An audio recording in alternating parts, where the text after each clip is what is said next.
Good afternoon, everyone. Nice to see you. My name is Farah Pandith, and together with my colleague Bruce Hoffman, we would like to welcome you to our series on the 25th anniversary of 9/11. Today's conversation, as you know, is going to be about shaping the narrative, and we're very, very fortunate to have two incredible people with us today. I want to begin with brief introductions of both of them. The first is Alan Cullson. Alan Cullson is the Edward R. Murrow Press Fellow at the Council on Foreign Relations. He was a reporter for the Wall Street Journal Europe in Moscow, starting in February 1999. Alan first joined Dow Jones and Company as a national copy reader in New York for AP Dow Jones, a newswire of the Associated Press, and Dow Jones in December 1993. In June of 1995, he moved to Moscow as a reporter, and in May '98 became the newswire Moscow's bureau chief. He covered the war in Afghanistan for the Journal, for which he shared in a Hal Boyle citation from the Overseas Press Club for the Journal's series, America's War on Terrorism in 2002. After the fall of the Taliban, Alan discovered two computers belonging to Al-Qaeda's office in Kabul. Working with two other computers, he was part of a team that then produced the series Inside Al-Qaeda, that won the Overseas Press Club Award for Best Overseas Reporting in 2003. From 1986 through November 1993, he worked for the Stamford Advocate, the Hartford Courant, and Random House successively. Welcome, Alan. Thank you. I'm also very pleased to have with us today Linda Robinson. Linda is the Senior Fellow for Women and Foreign Policy at the Council on Foreign Relations, where she writes about women's political and economic leadership, the relationship between gender equality and democracy, technology-facilitated violence, and current international affairs. She was previously a senior international researcher and director of the Center for Middle East Public Policy at the RAND Corporation. She is a former foreign correspondent for U.S. News and World Report and a senior editor at Foreign Affairs. Her books include Masters of Chaos, a New York Times bestseller, Tell Me How This Ends, a Foreign Affairs bestseller, and a New York Times notable book of 2008. 100 Victories about Afghanistan, and Intervention or Neglect about Central America. Her latest book, highly recommend people, Women in Power, Fighting for Democracy in an Age of Authoritarianism. It spotlights the current cohort of women political leaders and tells the powerful stories of the women on the front lines of the battle between democracy and authoritarianism. She received the Gerald R. Ford Prize for reporting on national defense and the Maria Moores Cabot Prize for reporting on Latin America. She served as chair of the U.S. Army War College Board of Visitors and in other government advisory positions, and has testified before Congress on multiple topics, including special operations, the Iraq War, and of course, the Middle East. Welcome to both Linda and Alan. Please join me in welcoming them. Thank you. Okay, you can see why we have them here today. We are going to start with a question that we ask at every convening of this series. And perhaps we can start with you, Linda. Where were you on the morning of September 11th, 2001? And what came to your mind when you saw what was taking place? Thank you so much, Farah and Bruce. And I'm so happy that you're doing this series at the Council and taking the chance to look back and think about the lessons of where we've been. I, on the morning of 9/11, just happened to be doing a course in the Shenandoah Mountains called the Hostile Environments course. And I was in the middle of a hostage scenario. So we were taken hostage on a school bus with bags over our head, driven around, and had to play through this scenario. And we took the bags off our head, and this was aid workers and journalists were primarily the people attending this. And we took off the bags, we had a little break, had a debrief, and we were checking our phones and found out that the World Trade Towers had been hit in the Pentagon, and so everyone jumped in their cars and raced back to DC. I had been doing the course in preparation for going to the field with the Special Operations Forces, but it was planned to be in Colombia, which I had spent a decade in Latin America as a reporter with insurgencies and so forth there, among other many things happening in Latin America. So I just realized now I'm going to be going to Afghanistan, not Colombia. Alan, where were you? I was in Moscow, where I was based with the Wall Street Journal at that point, and like a lot of people around the world, I just happened to start seeing it on television live, and hence, since my experience was somewhat like everyone else's, I won't go into that. I think probably some of the most vivid recollection I have about it was immediately afterwards. The Journal's offices were actually destroyed in New York, so there was a lot of scrambling about what to do. And I remember there was a particularly bad idea from an editor to go to Brussels and cover the impact of the insurance industry on 9/11, and that there was an idea circulated that I do that. And so what I did for the next 48 hours was avoid the telephone and hide from my computer. And instead I huddled with other reporters from Moscow looking for a way to get into Afghanistan. At that time, there was a big stream of journalists around the world just trying to get to the borders.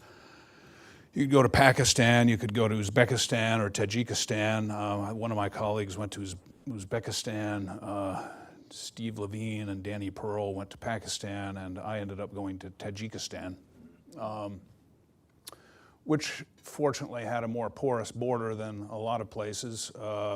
There was it's kind of an ideal place for covering the beginning of the invasion because there was fighting right over the border. One could go back and forth and write about the shooting and file it. But yeah, another salient event was that there were rumors at the Journal about layoffs because of the impact of September 11th. And I was at the embassy, or the representation of the Northern Alliance, which was the Mujahideen group fighting Taliban at the time, and they said, you can go over the border here, or there's another place you could go, which is over the Hindu Kush, closer to Kabul in the Panjshir Valley.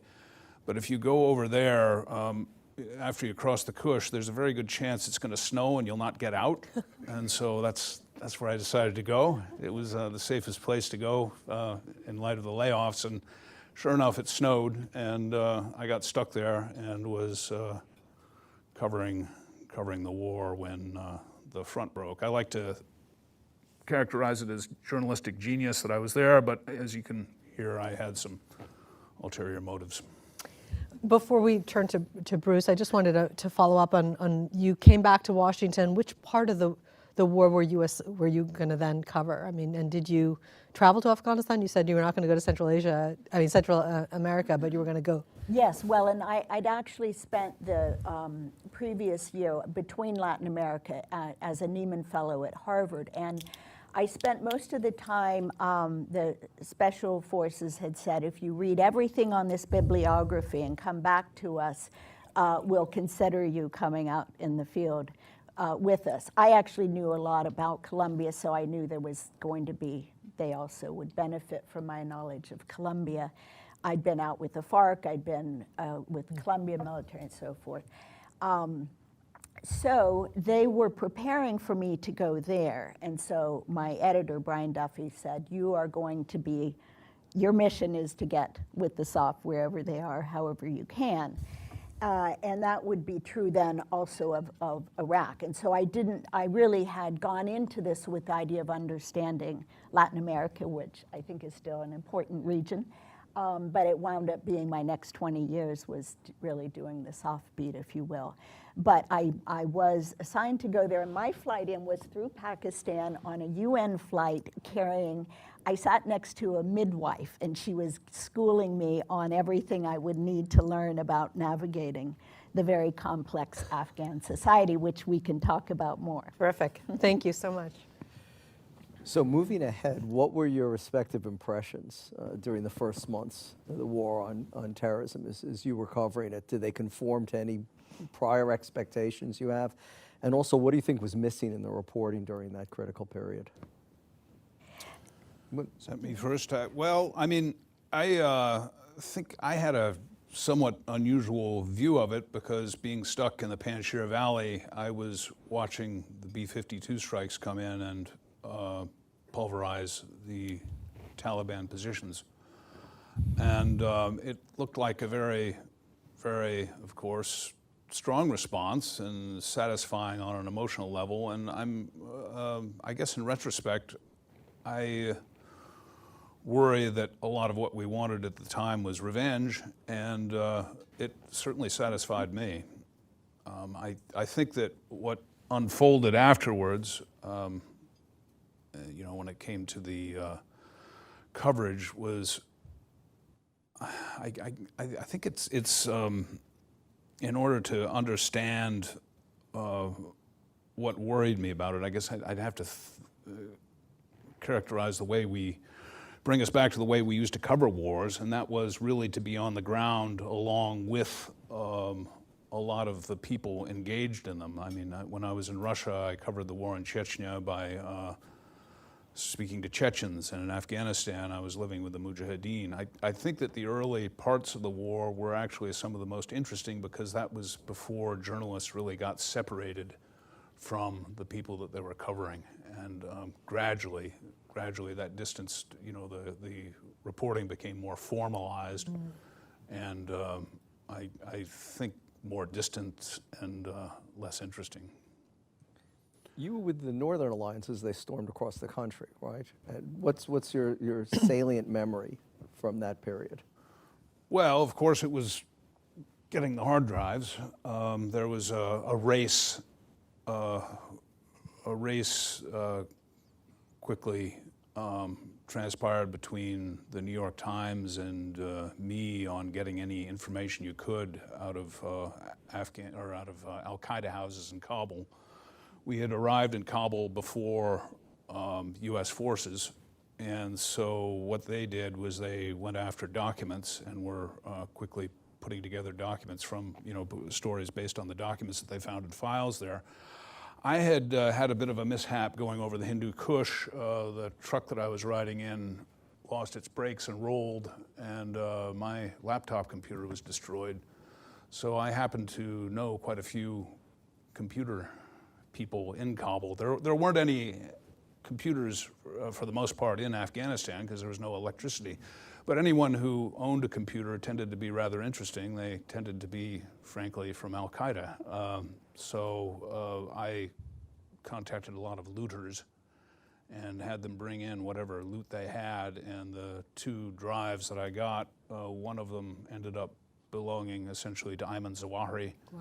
And the other one belonged to Muhammad Atif, who was the military commander at the time. So what I ended up doing was very detailed reconstruction along with my colleague Andrew Higgins on the history of Al-Qaeda up through 97, 98, up until and right after September 11th. Linda? So my thoughts coming into this, as I briefly alluded to, was there was going to be a lot of on-the-job training for everyone, journalists as well as military as well as diplomats, because, I mean, the complex terrain of Afghanistan can't be overstated, but also the relative dearth of experience in that land. And the terrain is the tribal, ethnic, Dari, Pashto, the rugged physical terrain, the urban-rural divide. And I wound up spending a lot of my time in the Pashtun side, but just the divisions between Tajik, Uzbek, within the non-Pashtun community, and all of the complexities that would present itself, the ramifications of Karzai, picking Karzai as the horse to back, and then later, of course, Abdul Ghani. And I think that I'll just make one other comment as I got more immersed in my book about Afghanistan was later in the war, but understanding that human terrain, as I think we'll talk about more, is just critical. It's not just a military operation. You're operating in a specific environment, and if you don't understand that environment, you're not going to succeed. That's still my belief. But really what I saw as the pivot point was March 2002, when with the Roberts Ridge Takur Gar crash, and that it turned from a CIA SOF operation, the conventionalization of the war began from that point on, with Footprint moving in, larger 10th Mountain headquarters, and the conventionalization had many manifestations. And then when I wrote my book, though, this was when General Petraeus came out, and he was enamored of this idea the special forces were touting of village stability operations and really getting very local, working with tribal elders, forming these local defense forces at a scale that hadn't been done since Vietnam, but also trying to understand the real conflicts there were less about Al-Qaeda than these tribal and drug trafficking and all these things that were making people sign up with the Taliban. And where I was the whole time for that book, that was basically Taliban country. And so I was not surprised when they came roaring back to power. Could I ask a follow-up on that? Because I'm scanning the room. For those of you who are online, we have a very rich audience, a lot of whom know something about Afghanistan. Can you just raise your hand if you actually have been to Afghanistan or worked on it? So it's more than half the room that has their hands up. One. Two, when you talk about what it meant to be in Afghanistan, I'm really curious, Linda, as a female, how you navigated through that. And two, for those of you who have not been to Afghanistan, when you are talking about tribal things, it is very hard for Western American views to understand what that actually means when you say there are tribal differences. Can you go a little bit into detail about those two aspects? I'm sorry, but I think it's important because it helps to contextualize what it is that you were saying. Yes, yes. Wow, these are all PhD level questions that would take a long time to answer, but let me try to do it a bit of justice. First, on the gender thing, it was I mentioned the midwife, and she immediately said, you need to get different clothes and you need to have your top layer covering down to your knees. And then I had the good fortune to have an interpreter who spoke both Pashto and Dari, and he helped me navigate, and he got me to the market, and he said, no, you really need to dress in this way if we're going out to host Paktika, these places. You need to really conform to the mores of this society. And then later on, when I was going out to these villages and doing my book, 100 Victories, the fact that I was going out with the ODAs, the Special Forces teams, and meeting these elders, they were if I was with them, they were like, okay, well, she's a woman, but okay, we'll let her sit in the circle with the men and the goat crab and all of that. So I was more or less accepted as one of them because of that entree. The women and the introduction of combat support teams and all of that was another complicated wrinkle because that was a way for the forces to access intelligence from the female side of the population. But of course, women in kit with guns and all of that, that was a very strange and scary thing for most Afghan women. So it was a mixed bag, but I was just, obviously a gringa. Do you want to say anything about the localized piece before I ask my next question? I didn't want to. The localized piece, well, I mean, I think that the complexities there were just so rich that I think there were very few of us who could really describe them. I mean, I think even on the level of all the translators and the fixers who we used to employ, we didn't even really understand who they were. I think a lot of us, as an example, a lot of us gathered our translators in Dushanbe and then went into Afghanistan with them. And these were basically reporters aren't any better than their fixers most of the time, and their translators. And I had one who was he translated for me from Dari into Russian. and I thought he was quite good, and then other journalists would brag to me, well, my translator, he was a chemistry professor at Kabul University, and then but then we all went into Kabul, and as soon as when we got there, all sorts of other things started happening, like things we had to read, and then everyone discovered that their translators were actually illiterate. So I don't, we can talk about the complexities, but I can tell you, most of us couldn't touch them. We were just ill prepared for deciphering what was going on around us. I'm going to switch gears a little bit. President Bush talked about the global war on terror, and he also included the concept about the war of ideas, which is obviously the ideological component of the war that we were fighting. I'm interested in your thoughts around our use of soft power, our use of understanding how to get into the fight against the ideology that Al-Qaeda was pushing back on. And I know that you both have very different experiences on the ground, but I know that was a component of your reporting and your thinking. So if you would, perhaps Alan, we'll start with you and then we'll go to Linda. Well, the way I think about this is really informed a lot by what I read on these computers and the extent to which I think Al-Qaeda itself was isolated even inside Afghan society before the attacks, and that our concept of Al-Qaeda was that it was this group that was had this rigid discipline and very powerful, but in fact it was a lot of the correspondence and basically I got a 40 gigabyte hard drive. There were hundreds of memos between Kabul and the various cells, and what a lot of the correspondence read like was an underfunded NGO where people were really fighting for scraps in big ways for very small stakes. And they were on the edge of, they saw themselves on the edge of failure, and they really needed a big event to bring in publicity.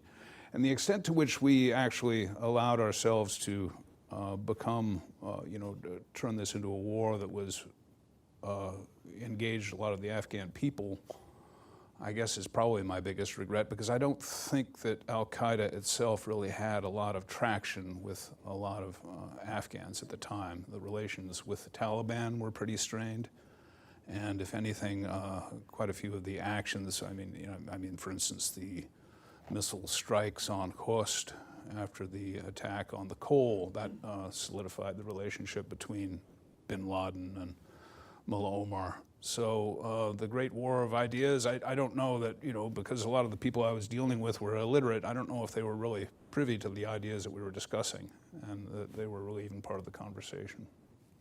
Linda. I think that, rhetoric is one thing, and I want to first acknowledge you and Bruce have great, vast knowledge on these questions you're asking, so you're being kind to lob them at us. The basic thing, and I know that like Donald Rumsfeld thought we're just going to go over there, we're going to kill the bad guys, AQ, separate the wheat from the chaff and get out. And that was the simple version. But then, people came along with ideas like coin math, and you can kill people, their families are bereaved. Could you tell people what that means? Counterinsurgency math. So for every insurgent you kill, you make an enemy out of their family, you create these blood feuds, and you basically manufacture more terrorists. So then began this idea of, well, what's the pipeline in? And if they're radicalized by things other than being killed by US or coalition forces, how do you appeal? How do you understand that radicalization process, which of course you're one of the premier experts on, and how do you try to deal with them by non-military means? And then there's the wider radicalization that's happening as we christened this whole thing the GWAT, the Global War on Terrorism. And so we're talking not just about the difference between Al-Qaeda and the Taliban and who's an affiliate or supporter of those two groups, but all these Al-Qaeda affiliates spread around the world. We had Abu Sayyaf group in Philippines. So it becomes this industrial strength counterterrorism effort that becomes bringing in academics, spawning all kinds of studies, sociological studies. I mean, there was the AFPAC Coordination Center at the Pentagon. There was the Shura that Dick Holbrooke run. It was this years-long, multifaceted effort to understand the drivers and then the methods that would, through aid and programming of a non-military sort, the information piece, to get at this problem that we kept defining up. Couldn't agree with you more. I mean, I have to ask, were we successful in that understanding? Well, you know, when you said we're going to interpret all of journalism for this panel, I hope no one thinks that I'm not able to do that, but I did, in addition to writing 3 books, and then Jim Dobbins, I did a report here about special operations. Dobbins said, why don't you come to RAND? And you were, and 20 reports later, that all at RAND, you know, trying to get pieces of this, including one in 2018, what are the lessons of war at a strategic level? And we had people around the table like H.R. McMaster, Michelle Flournoy, Elliot Cohen, you know, people trying to understand, what are we doing? Is it working? You know, so there was this constant effort to try to understand, and I think a degree of criticism, the coordination between military and civilian. You know, I think that our tendency as a country is to over-militarize problems and probably to default to that industrial scale because we have a big, giant machine. And this is reflecting my time with the special operations community, and particularly the special forces piece of it, is that small is better. And I wrote, one thing I wrote down to make sure I would quote correctly, if you allow me, is I should know it by heart by now, but I've been working on women in power. Do not try to do too much with your own hands. Better the Arabs do it tolerably than that you do it perfectly. It is their war and you are there to help them, not to win it for them. That's T.E. Lawrence.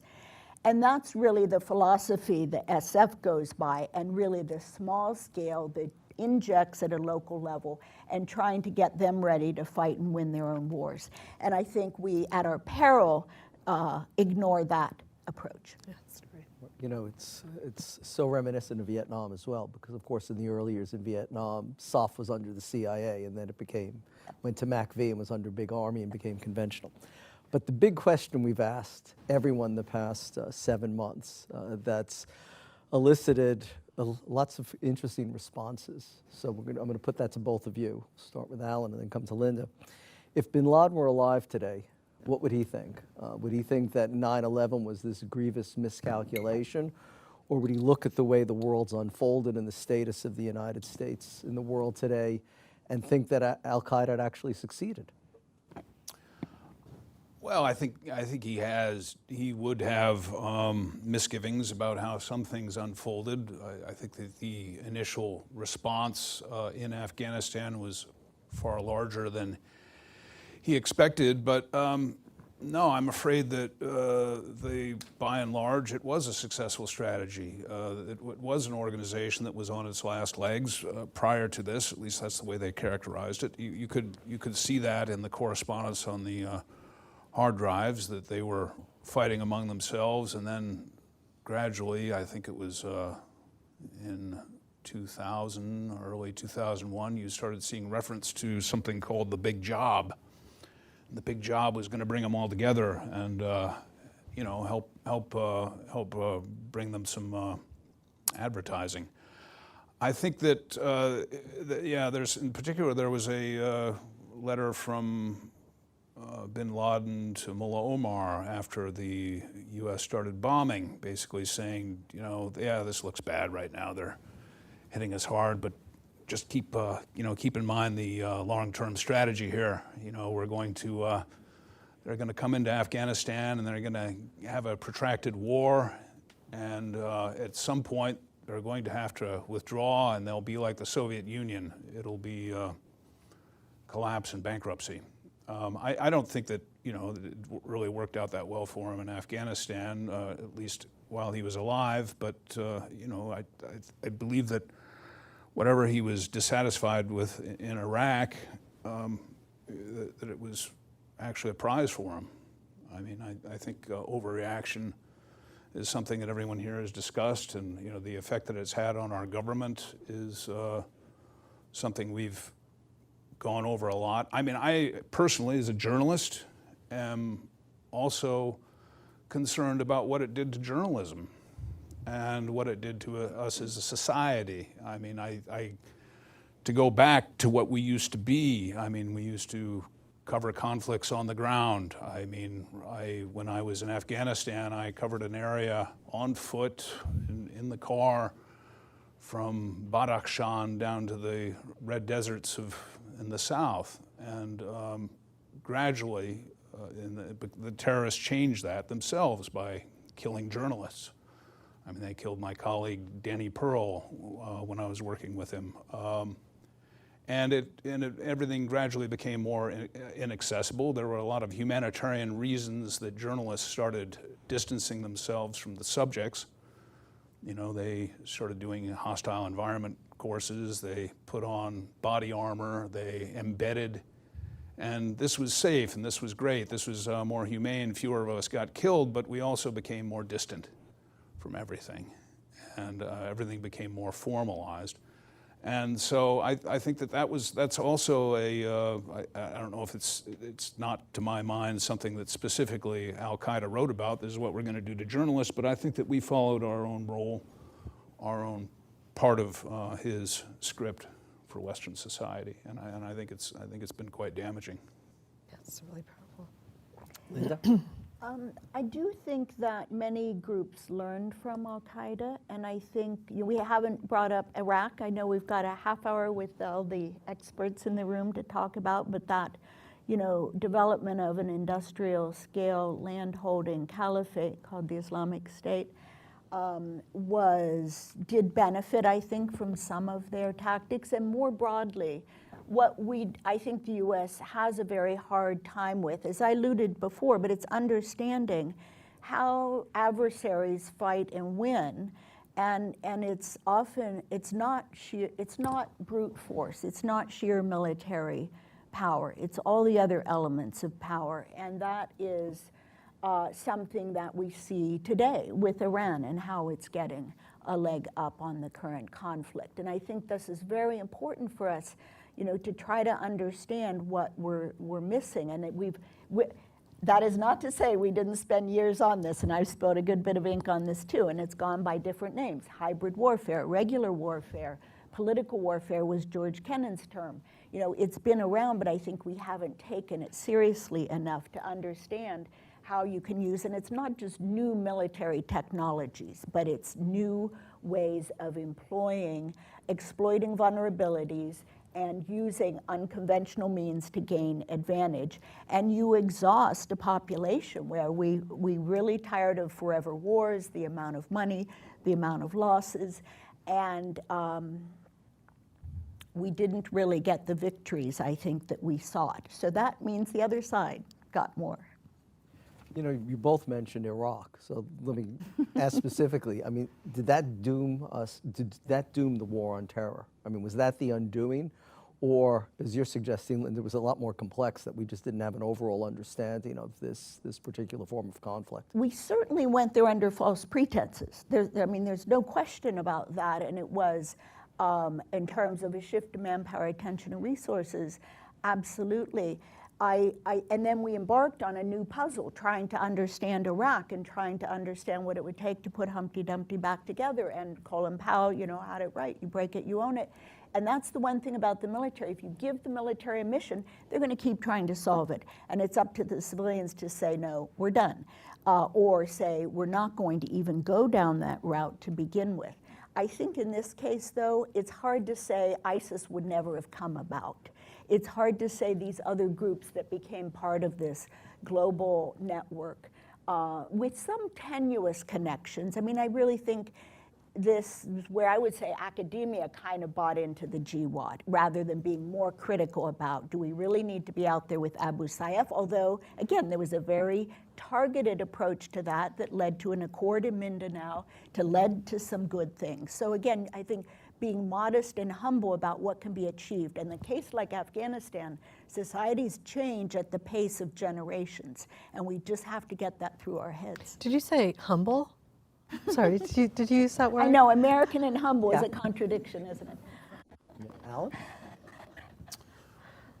Whether Iraq was, I mean, what's the concrete, the ask here is whether Iraq was helpful, or, I mean, Did that ruin the war? Could we have achieved more limited objectives if we had just focused on Afghanistan? I think probably the least productive outcome for Al-Qaeda after September 11th, what they probably would have feared most was to have their leaders quietly assassinated, without a lot of noise. I mean, it's not like I would favor that kind of solution myself. I mean, I'm frankly nostalgic for the days when they used to arrest people and put them on trial. And I think that after the Africa embassy bombings, there were a lot of positive things about that. You got to learn quite a bit about the terrorist groups that were operating against us, and there wasn't a similar education of American society after 9/11, I think, because of that. I mean, we instead got a lot of kind of techno-erotic description of how we were killing people, and I think it was sort of good. I mean, a lot of it was very good journalism. I don't want to diss that. There has been a lot of good journalism, including from embeds in the military and from the military, but there is another side of it that I tend to bemoan, and I think that from Al-Qaeda's perspective, no, I think that Iraq was a gift. I think we should move into the question in the audience. It is on the record, and I know you heard that. I also want to acknowledge the fact that we have people who are virtually attending as well. So if you have a question, please know that you can ask it virtually. But please do raise your hand. I'll begin in this side of the room. Introduce yourself, and we'll go back and forth between real world and virtual world. Christina, please. Hello, it's good to see you. I'm Christina Bori. I'm the New Middle East Fellow at the Office of Government Relations at the Episcopal Church. So I have 2 questions, pretty quick, but not long to answer, hopefully. So how much better have we gotten at understanding the local culture that you discussed when it's so heavily influenced or has been by U.S. soft power over the years? The soft power of the U.S. and the presence of the U.S. militarily and otherwise has evolved, has changed.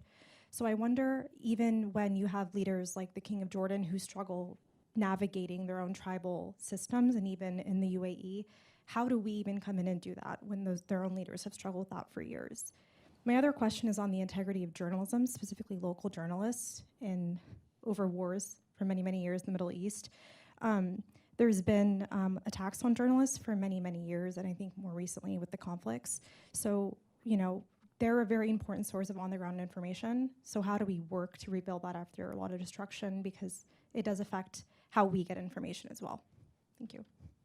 Thank you. Do you want to go first? I'll try to be brief. Christine, it's good to see you. I think that I'm a fan of books because they're on the shelf. You can look at them. A lot of books have been written. There's a lot of scholarship. And the military did internalize in a lot of doctrine, joint concepts. There's a body of work that tried to capture the understanding that was painfully gained, imperfect and incomplete as it is. But my concern now is that's just all seen as a waste of time, and they're going back to a very minimalist view of simply, and taking perhaps some of the wrong lessons from decapitation ops, the network ops of terrorism, to just say we're going to go after drug traffickers in the same way. So I think we've actually spawned a new problem by profligate use of the hunter-killer teams and direct action, special operations. I would leave maybe to Alan if he wants to take on the question about protection of local journalists, but we do know record numbers of journalists are being killed. We're also having trouble covering, the journalists, the current working journalists, having trouble covering events, and I think that's an alarming development. Yeah, I mean, I don't, as for solutions, no, I don't have any. I mean, I think that this attacks on journalists, I really do, I do think that it's something we have to be cognizant that it is sometimes part of provoking us to play the script that they want us to play. I mean, that I think that news organizations have unfortunately solved this problem simply by closing bureaus and covering these places less. And they will tell you it's for economic reasons, but I don't really buy that. I mean, yeah, you can say it's for economic reasons. It's of course cheaper to not cover wars and talk to commanders instead, and talk to high-level officials. Sort of in the same for the same reason it's cheaper for newspapers in previous years to cover crime and underwear rather than deep analysis of what's going on in the United States. And what you're bringing up here is it's not just a question of how we cover other countries, but it's also about how we cover ourselves. I really don't think that our coverage of ourselves is up to the same standards that it was before. And I think the militarization of America, the military-industrial complex. It annoys me whenever I go back to my hometown in Iowa and the local deputies are strapped and booted and look like they're about to invade Poland. I just don't. I don't. I think a lot of this stuff really needs to be covered, and it's important for all the reasons that we talk about when we're talking about the reaction of governments to terror. We have a question online, and then we'll go to thank you. Do you want to read it out?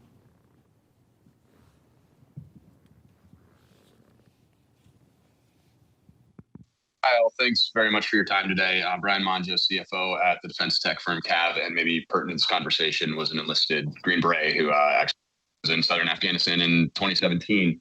And my question actually has to do with journalism at that time and how Afghanistan was covered, or maybe more to the point, not covered.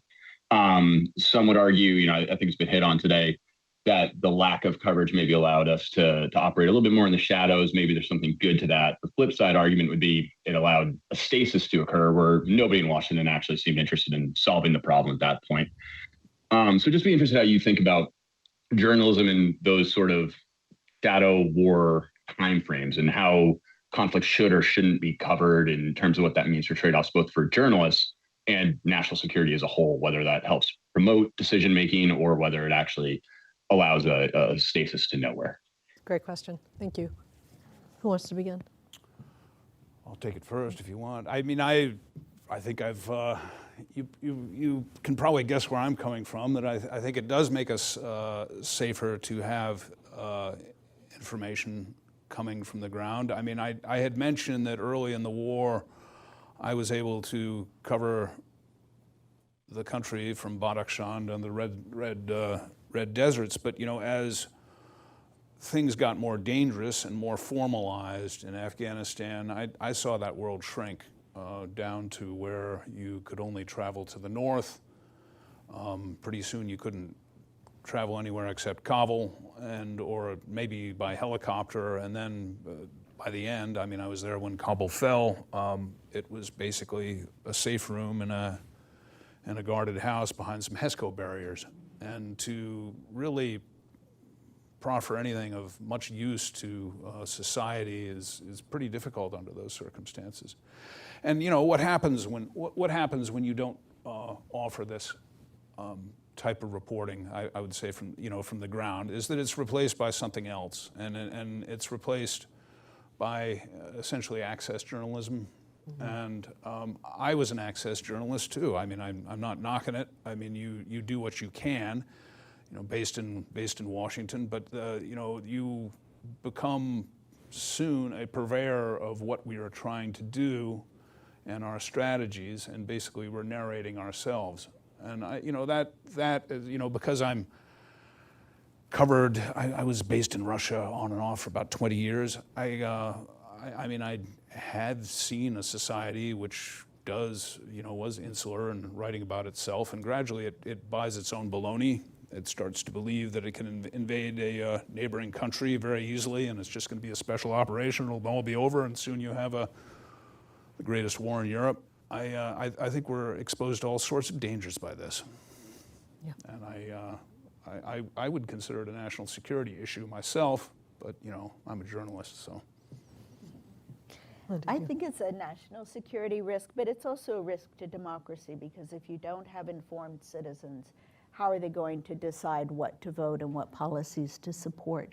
And I think that it is, I think there is a crisis of journalism, but I would agree with Alan, for print journalists, it doesn't take very much to support us, to get out there. And I roam, my beat for Latin America was all over the region. I did have some stringers to help cover crisis spots, but I traveled constantly. I was out there, I was on my own. I went down to the FARC camps on my own. I had certain safety measures I would use to let, it was basically an info op.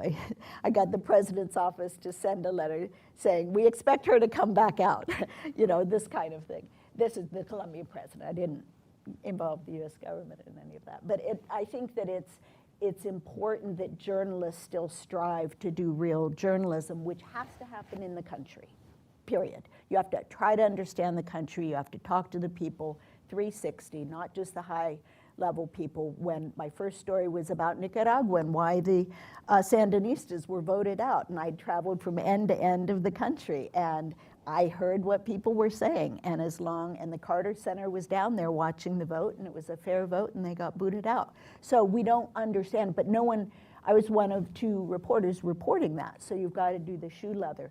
But the problem is journalism here has transformed, and it's not being funded, so the news collection is not happening, and we are blind, and it's a danger.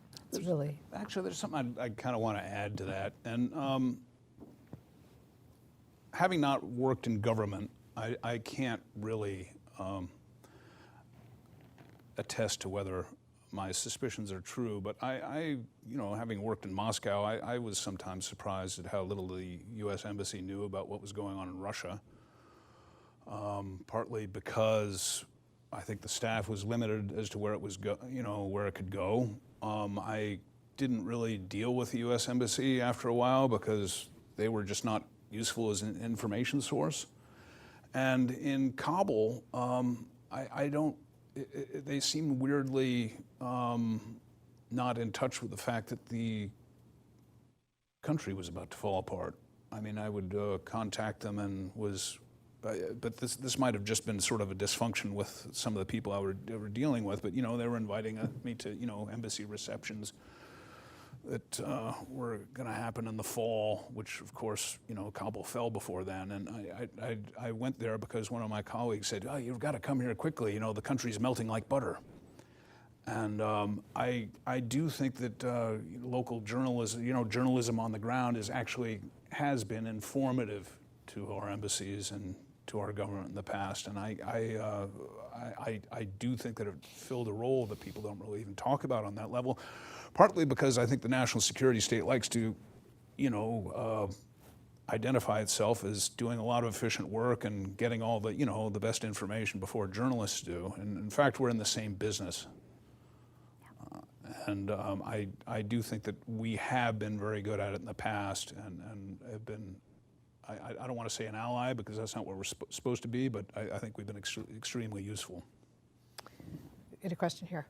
Hi. Thank you. My name is James Siebens. I'm a fellow with the Stimson Center.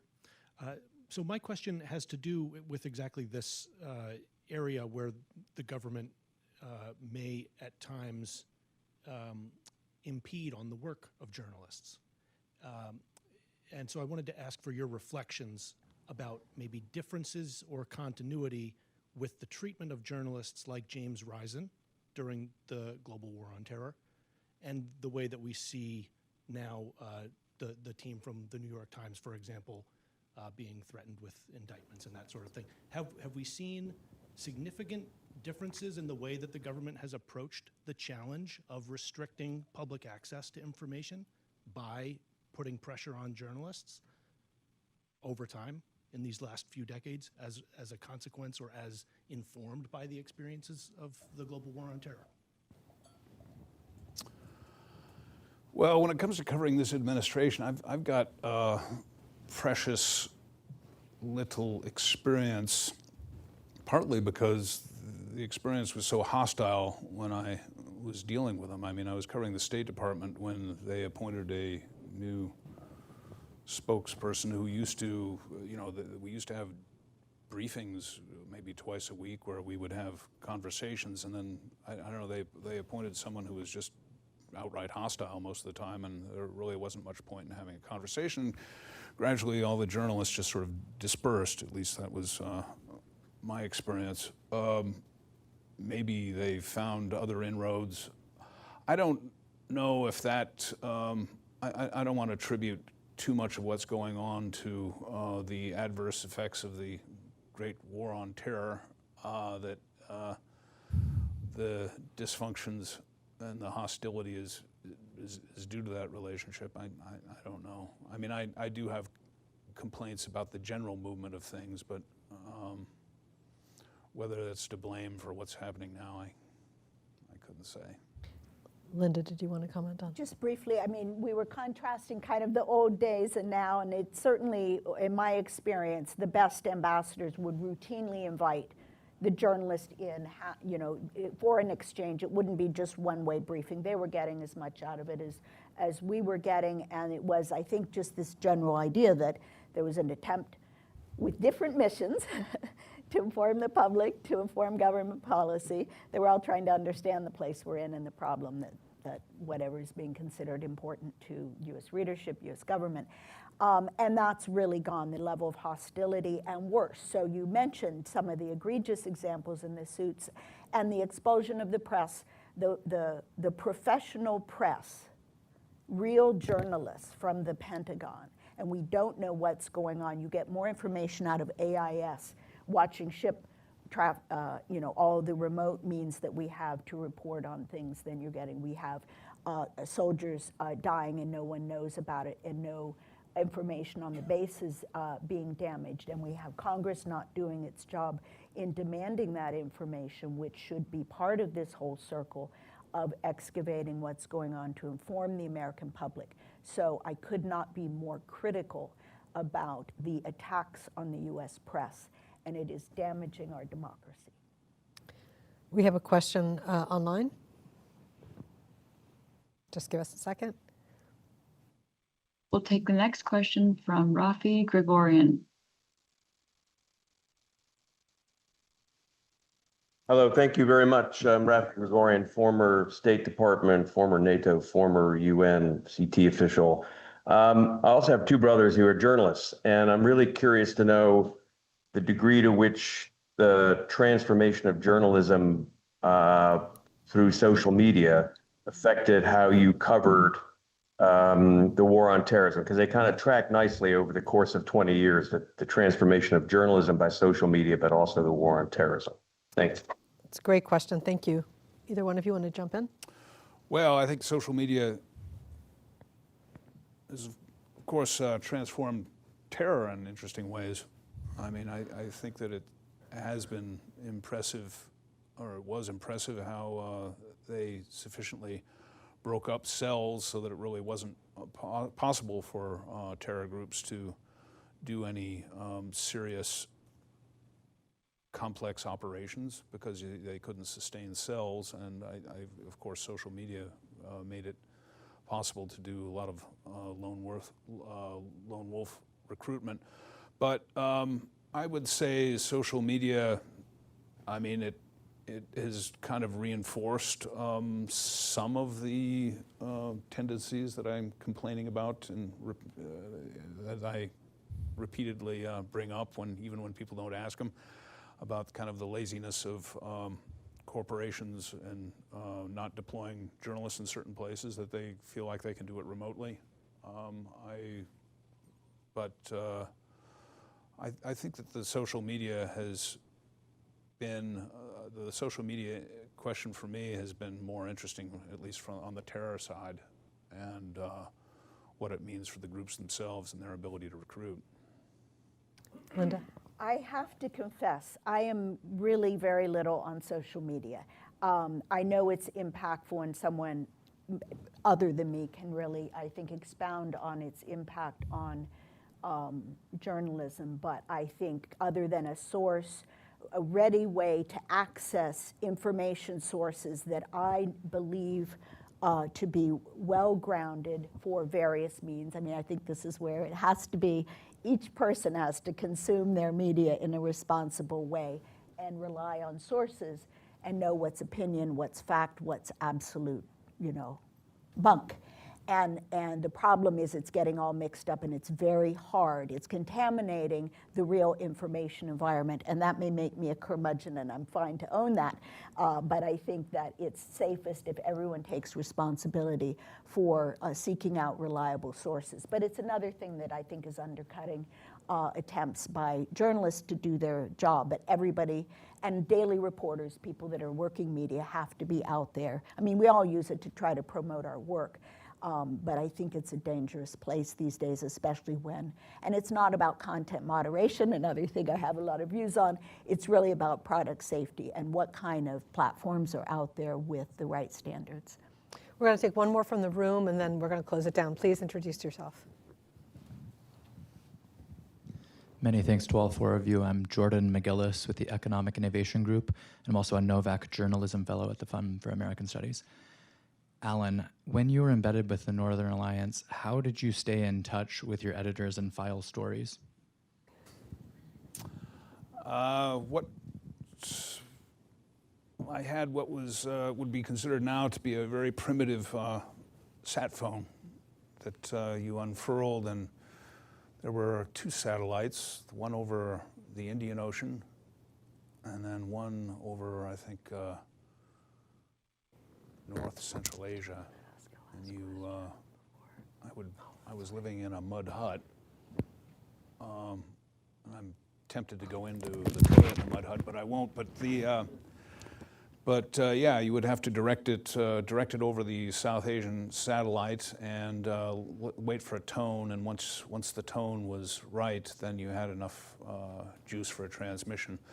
So I was kind of blissfully disconnected from a lot of editors. I could always, if I didn't want to talk to them, I could just say that the sat phone wasn't working. But I was usually able to get one transmission or one phone call in a night, and for that reason, I mean, it wasn't enough to hook up a computer and actually transmit, so I was writing things out by hand and then dictating over the phone.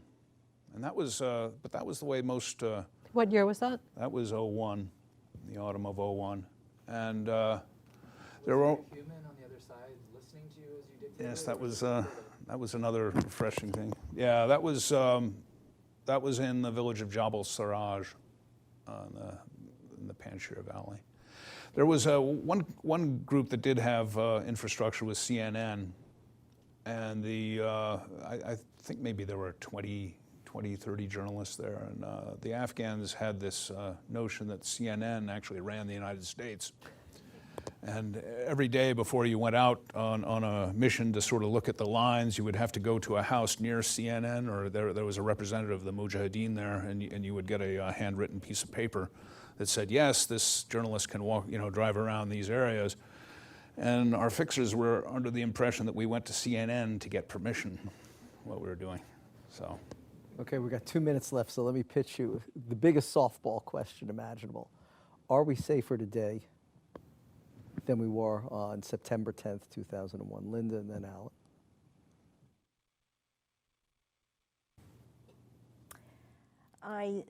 The threats are of a different nature, to be sure. And I think that we are less safe today because we are more divided and less equipped with good information. Yeah, I'd agree, and I mean, the question is safer from what? We're definitely safer from complex terror attacks. They've broken up, our forces have broken up their ability to do anything like 9/11. But the question is at what cost, and what we've sacrificed in order to do it. And it might sound a little strange, and I'd want to hedge it, but even our habit nowadays of when people part and say goodbye to each other, they often say stay safe, and I don't know where that came from, but I think this interest in safety a lot it is possible to overemphasize it, and I've got regrets about it for all the reasons I've repeated several times. We are really grateful to both of you for your insights and your perspective. And so first, before you go away, let's first thank our guests for taking part. In addition, I'd like to thank the CFR team who did a lot of work to put this together, so thank you to everyone. And Bruce, you get the last word. Our next event will be an evening event on Monday, August 17th, here, where we will be featuring Michael Morrell, former acting director of the Central Intelligence Agency, and Gina Bennett, longtime senior analytical service member of the CIA, the person who in 1993 first identified bin Laden as a quote-unquote person of interest to our national security. So we hope to see you then. Thank you all.